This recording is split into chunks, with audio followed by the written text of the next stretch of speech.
Bonjour. À la fin du chapitre 11 de Shmuel Bet, le chapitre se termine avec le verset suivant. Vayera davar asher asa David be'ainei Hashem. La chose que fit David fut très mal considérée par Dieu. Effectivement, cela fait allusion à la faute, on pourrait presque dire à la triple faute qu'a fait David. Un, en prenant la femme de Uriah Hitti, Bathsheba. Deux, en envoyant à la mort Uriah Hitti sous le prétexte de le mettre en première ligne au combat. Trois, d'utiliser une guerre légitime pour mettre fin à la vie d'un de ses ennemis, en quelque sorte, même si c'est un ennemi naïf qui n'a pas conscience de ce qui lui arrive. Eh bien, dès le chapitre 12, rentre en scène Nathan, le prophète Nathan, qui, sous la forme d'une parabole qui est la suivante, dit-il, un homme riche, ayant de nombreux troupeaux, vit dans la même ville qu'un homme extrêmement pauvre, qui n'a pour toute richesse qu'un agneau qui le nourrit. Cet homme chérit ce seul bien qu'il possède et arrive chez l'homme riche un invité, et plutôt que de lui apporter pour nourriture une bête de ses troupeaux, de ses nombreux troupeaux, eh bien cet homme riche se saisit de l'unique ressource que possède l'homme pauvre de la même ville pour en satisfaire son invité. Cette parabole qui est mise en place par Nathan devant David et qui a pour vocation de mettre aux yeux de tous le scandale de l'information qui concerne David, et surtout de faire prendre conscience au roi et à l'homme qu'il est un homme et qu'il n'est pas à l'abri des lois. Souvent, dans une certaine position, les gens oublient leurs responsabilités, ont tendance à considérer que leurs fautes, finalement, n'en sont pas, voire qu'elles sont justifiables. Eh bien, par cette parabole, David prend conscience de fait qu'il est l'objet de la parabole, puisqu'il condamne l'action de cet homme riche quand Nathan lui demande de porter un jugement sur ses actions. David condamne cet homme riche et le condamne gravement. Eh bien, Nathan lui dit, cet homme, c'est toi qui as commis ce méfait, c'est toi qui t'es rendu responsable de cette grave faute, une grave faute personnelle, une grave faute dans ta position de roi, une grave faute aux yeux de ta famille, une grave faute aux yeux de la nation. Et David, en prenant conscience qu'il a commis une grave faute, a en même temps conscience qu'elle n'est pas irréparable. Puisque immédiatement, comme nous dit le verset,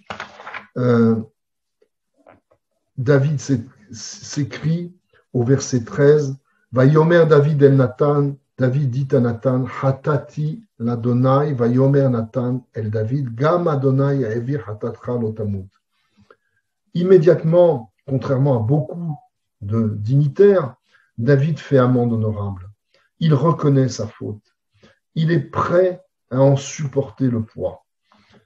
Et immédiatement, Nathan lui dit que David aussi est conscient que Dieu aussi est conscient de sa faute, mais qu'il ne le punira pas du châtiment suprême de la mort, mais que néanmoins, il devra, à l'image de la sentence qu'avait fait David à l'écoute de la parabole de Nathan, où il proposait un châtiment, eh bien, Nathan annonce à David qu'il va subir des conséquences, à la fois dans sa chair, dans sa vie personnelle, dans sa vie d'homme, et à la fois que ces conséquences vont aussi rejaillir sur la nation tout entière et sur le futur de la nation entière. Immédiatement, on apprend que David est au courant que l'enfant que porte Bathsheba se porte mal. Il décède, cet enfant adultérin, on pourrait presque dire, et David ne s'en remet pas immédiatement. Il tombe dans une forme de déprime comme celle qu'avait connue Shaoul pour d'autres raisons. il n'a plus envie de manger, les affaires de l'État ne sont pas gérées comme elles devraient l'être.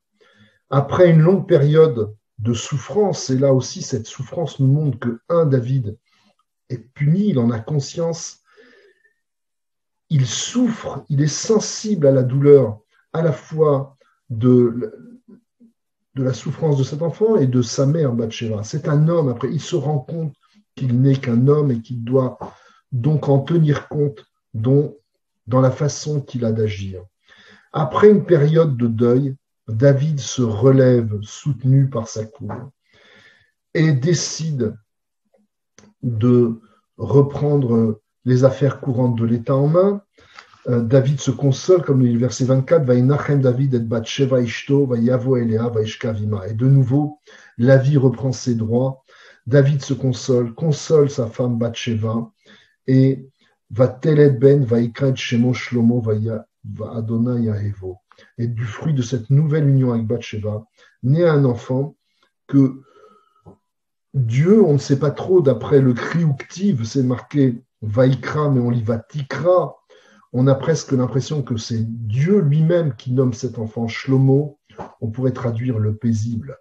La paix enfin revenue, la quiétude enfin revenue, non seulement parce que l'ouragan des conséquences de la faute de David n'a pas encore commencé, mais on est dans un nouveau moment de la vie de David, dans un nouveau moment de la vie du royaume d'Israël en réalité, puisque David n'est que l'émergence, le symbole de toute la nation d'Israël.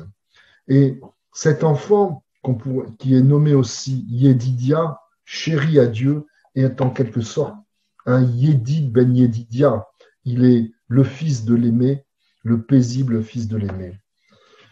Le chapitre 12 conclut en nous disant que Yoav, entre-temps, qui poursuit les combats contre les Ammonites, les met en déroute, et notamment leur capitale, en la privant d'eau. Là aussi, une victoire à la fois militaire, mais symbolique. La priver d'eau l'ennemi, c'est le priver, lui, de sa conscience, contrairement à David, qui prend conscience que l'homme est faillible, mais que la rédemption est toujours possible. Nous verrons au chapitre suivant quels événements se déroulent après la reconnaissance de cette faute. Merci.